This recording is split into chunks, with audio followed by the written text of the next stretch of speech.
la responsabilidad de ofrecernos buenas candidaturas es de los partidos políticos. Nosotros entramos en un enlace telefónico con Iván Lanegra, secretario general de Transparencia. Bienvenido, señor Lanegra, a Exitosa. ¿Cómo está, Karina? ¿Qué tal? Muy buenas tardes. Muy buenas tardes. Por favor, ¿nos podría explicar qué medidas se están tomando en el Congreso de la República que en realidad va a hacer que tengamos una peor oferta electoral, cuando lo que necesitamos es mejorar esa oferta electoral y no solamente después echarle la culpa a la ciudadanía y decir no saben votar, porque si no nos ponen nada bueno, entonces ¿cómo vamos a votar bien? Ese es un muy buen punto, ¿no? El que planteas, y creo que ilustra bien el fondo de la cuestión. Es decir, la responsabilidad de ofrecernos buenas candidaturas es de los partidos políticos. Ellos son los responsables.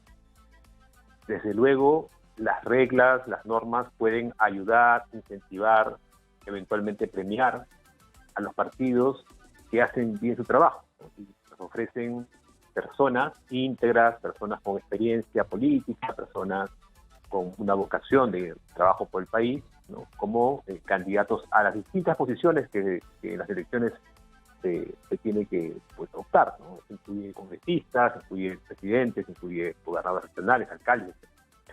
Entonces, una de las formas de impulsar eso es establecer que la ciudadanía tenga la posibilidad de influir en la definición de las candidaturas.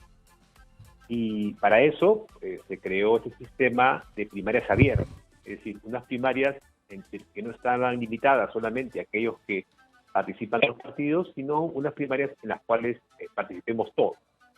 Y en donde podamos nosotros, a través del voto, decidir, por ejemplo, quiénes eran los candidatos en cada partido que debían ir, ¿no? Evidentemente, había que elegir solamente a uno, ¿no? No se puede votar por dos partidos, pero podíamos elegir, por cualquiera de nosotros, sin necesidad de estar en un partido, podíamos decidir quién de los candidatos al Congreso que se proponían debían ser colocados definitivamente como candidatos, y además la ubicación en la lista, ¿no? En qué lugar de la lista debían ocupar. Y en segundo lugar, eso también es muy importante, también permitía a la ciudadanía, eventualmente, si es que no había un voto suficiente, pues excluir algunos partidos, ¿no? Que los que no alcanzaban el 1.5% de la votación válida tampoco podían participar en las elecciones generales. Y además, a todo ello, las primarias se tenían que realizar con mucha anticipación, lo cual también nos permitía a todos, incluyendo los medios de comunicación, conocer de manera más temprana quiénes postulan, con lo cual es posible hacer también un filtro e identificar eventuales personas que tenían problemas y que no debían postular. Claro, la fiscalización, suficiente tiempo para hacer la fiscalización. Entonces, esto no se va a dar y lo único que hace es beneficiar a las cúpulas, ¿no? Es decir, vamos a tener nuevamente a los de siempre, a los dueños de los partidos siendo los candidatos eternos. Claro, acá hay dos, digamos, modalidades que se cierran a solamente los integrantes de los partidos políticos. Uno en donde los militantes de cada partido directamente deciden quiénes candidatean, y la otra modalidad, que hay que decir es de las más usadas por los partidos hoy en día, que es la elección por delegados, ¿no?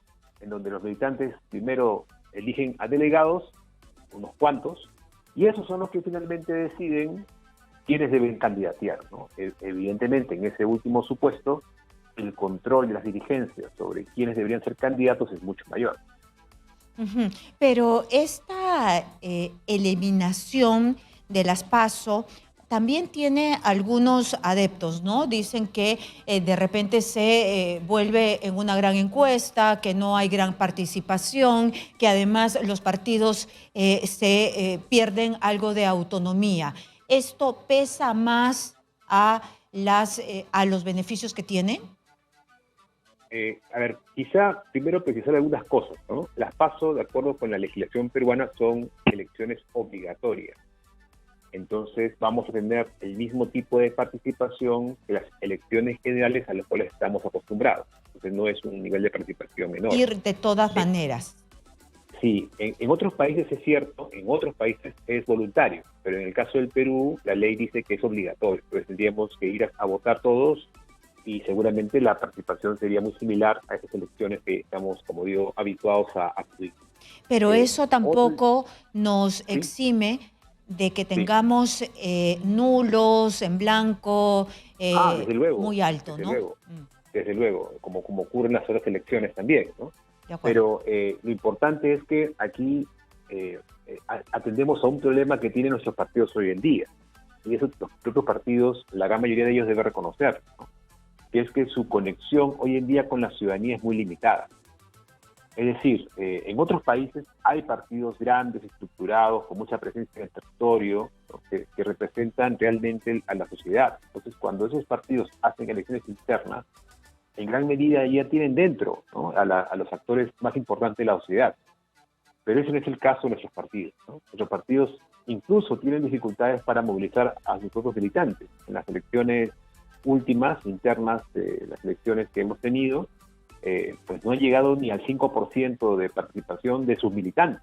Estoy hablando es muy pequeño. Entonces, las PASO tienen la ventaja de obligar a los partidos a tener que reconectarse directamente con la ciudadanía, ¿no? No depender solamente de una organización tan precaria, sino tener una legitimidad que deriva de un voto popular mucho mayor.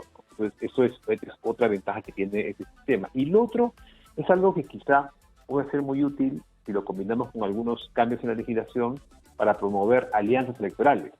Porque en muchas ocasiones, ¿cuál es el pretexto para no ir en alianza de grupos que están muy cercanos? De que quién es el candidato, ¿no? ¿Quién va como candidato presidencial, por ejemplo? O candidata presidencial, ¿quién va? Bueno, las primarias pueden ser el mecanismo para que a través del voto general pues se pueda decidir al interior de la alianza quién es el candidato con mejor votación, con mejor popularidad. Muy bien, y también escuché que había habido algún tipo de reformas para la inscripción o se habían eliminado la posibilidad de, bueno, estamos en dictamen, esto todavía tiene que pasar al Pleno, ¿no? El tema de las agrupaciones regionales, ¿cómo queda esto? ¿Se puede, no se puede? Bueno, sí, hay unos cambios que no tienen que ver con las primarias, sino con otros elementos, que son la inscripción de partidos y la existencia de los movimientos regionales. Ojo que movimientos regionales es otro dictamen, pero están vinculados. En el caso de los partidos políticos, se está queriendo volver al sistema de firma. No sé, recordarás, ¿no? Los que nos escuchan, Karina recordará esto que hacían los partidos de ir por las calles con planillones recogiendo firmas de la gente, ¿no? Para inscribir un partido. Porque había que conseguir 250.000, medio millón de firmas eventualmente para conseguir la inscripción de un partido. Entonces, ese modelo se dejó precisamente porque lo que generaba era más bien, recordarás, las fábricas de firmas, las corrupciones en las instituciones encargadas de revisar esos planillones, los escándalos que ha habido, ¿no? Continuamente, desde los años 90, ¿no? Exactamente. Personas que de pronto decían, oye, me han colocado en un planillón y no he firmado nada, ¿no? No sé de dónde ha salido eso. Entonces, estamos queriendo a través de esta reforma, desde el Congreso, volver a ese modelo que ya nos ha mostrado que genera más problemas que soluciones. Y dejar más bien este modelo que tenemos ahora, que es más bien de militantes, o sea que por lo menos registren un número mínimo de militantes. Actualmente son 25.000, quizá inclusive ese número podría ser menor, podría ser un número más pequeño, pero en todo caso militantes reales antes que pues cientos de miles de firmas de personas que muchas veces son solamente garabatos en el papel, que no existen realmente, ¿no? Y la otra cuestión es la de eliminación de los movimientos regionales, ¿no? Que es un tema que también necesita una conversación más a fondo, ¿no? Porque es cierto que los movimientos regionales, al igual que los partidos, también son muy precarios, y lo que necesitamos más bien es pensar cómo hacemos que estos movimientos regionales empiecen a tener mayores fortalezas, igual que los partidos, pero que también escalen, ¿no? Hacia a un nivel macrorregional y eventualmente nacional. Que es la manera de ir construyendo organizaciones y no simplemente aparatos electorales. Y además también en todos estos cambios que se van dando y que no son tan publicitados o que algunas veces quedan en, por debajo del renglón, ¿no? Porque salta el escándalo, pero no se llegan a analizar todo. ¿El voto preferencial regresaría? Bueno, en realidad nunca se fue, ¿no? Porque lamentablemente postergaron su eliminación, ¿no? Entonces, claro, lo que pasa es que ahora no se aplicaría la ley que planteaba ya dejar de lado este voto preferencial. Porque además esa eliminación del voto preferencial estaba vinculado a las primarias.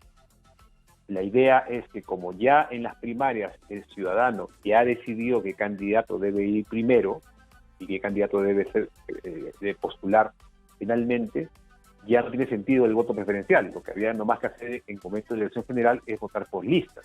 Listas que previamente han sido definidas por los ciudadanos.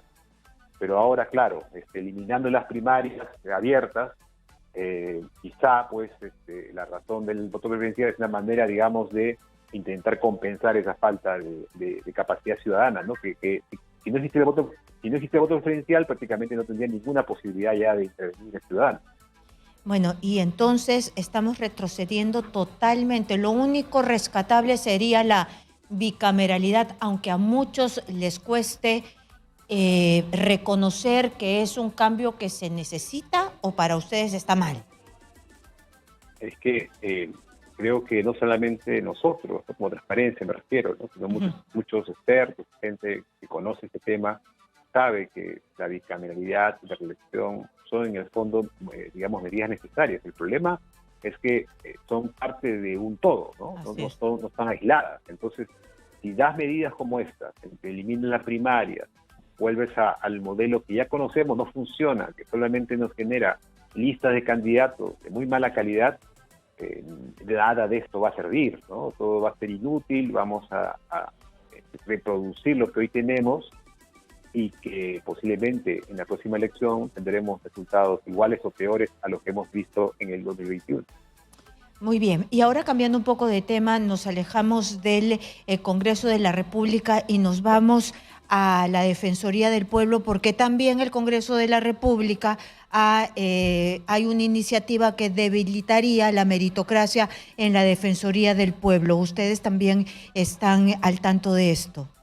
¿Nos puede explicar? Sí, es cierto, ¿no? Hay dos cambios, ¿no? En realidad, un cambio tiene que ver con algo que hay que decir no está previsto en la Constitución y que no podría modificarse mediante una ley orgánica, que es variar el plazo del mandato del defensor. La Constitución dice hoy en día que es un mandato de 5 años. Están intentando a través de una ley orgánica establecer eventualmente un plazo mayor, señalando de que el defensor seguirá en el puesto hasta se designe a su sucesor. Y muchas veces esos son años de tiempo entre un momento y el otro. Entonces, si la intención del Congreso es ampliar ese plazo a esa posibilidad de que una persona, hasta que no se designe un sucesor, debería hacer ese cambio a través de una reforma de la Constitución. No podría hacerse a través de una ley. Entonces creo que hay un primer problema. Y el segundo tema es el asunto de la meritocracia, ¿no? Que es el que los puestos más importantes que están a cargo de la Defensoría, que son los adjuntos al Defensor del Pueblo, los jefes de las oficinas defensoriales que están en todo el país, y también el secretario de la comisión que elige a la Junta Nacional de Justicia, que son puestos que hoy en día deberían ser sometidos a concurso público para garantizar no solamente la idoneidad de las personas, pero también garantizar de que sean personas que puedan tener una cierta continuidad en la institución, ¿no? Que no sean personas, digamos, que estén cambiando cada vez que cambie el defensor, ¿no? Entonces, esas reglas desaparecerían y ahora todo sería de confianza. Y eso, claro, tiene dos riesgos, ¿no? Que puede someter a las personas que se son designadas por confianza a la simple voluntad del defensor, ¿no? Si el defensor no le gusta lo que hace esta persona, pues lo saca y ¿no? Punto. Debería ser concurso y público y estar allí de acuerdo a las condiciones del concurso que gana. Y eso además permite a la institución ganar experiencia en sus profesionales, ¿no? Y tener también una línea muy clara a lo largo del tiempo, más allá de los cambios que pueden haber en la Defensoría. Muy bien, nos ha quedado claro qué es lo que está haciendo el Congreso de la República estos últimos días, que están aprobando varios dictámenes y propuestas que no parecen estar muy a la altura de lo que necesitamos. Muchas gracias al representante de Transparencia, secretario general de Transparencia,